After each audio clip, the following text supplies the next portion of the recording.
Ayan, so ito po ay ano tong 4 ito kuya? Anong size to kuya? 4. 3.5 yan, 3.5. Tapos itong double, ito ang 3.5. Tapos dalawang size to, standard, commercial. Standard. Tapos ito yung B-mold natin. Anong size tong B-mold natin kuya Mimir? Ang B-mold anong size to? 6x6 by 21, no? Ayan, so ito yung B-mold natin. So tatlong seat po yan, yung B-mold natin, no, pagka kayo ay nag-order. Sige kuya, tira ka na dyan kuya. Tapos dito, merong number 6 dito din. Okay?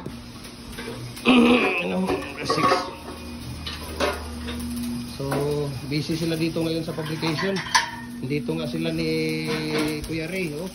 Ano si Kuya Ray? Ano block din ang tinitira dito ni Kuya Ray. At si Kuya Mimer nandito. Siya talaga ang may-ari dito, no? Kuya Mimer. Kaya, follow na po kayo sa ating Facebook account. Bilistan Pagusan Junior, ang ating Facebook page, Jim Hardware Kukulamber Concrete Products. Balulang Branch, ang ating YouTube channel, Jim Hardware Kukulamber Concrete Products. Ang ating Facebook page, Jim Hardware Kukulamber Concrete Products Branch.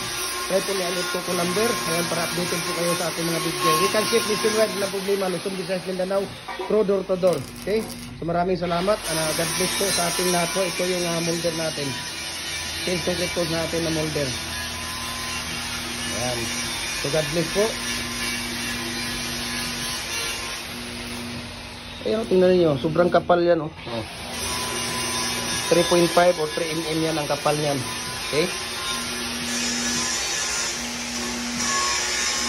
Ito po ay set natin ng electric hollow block molder natin. For repair po yan, i-repair po yan ni Kuya Mimir. Okay?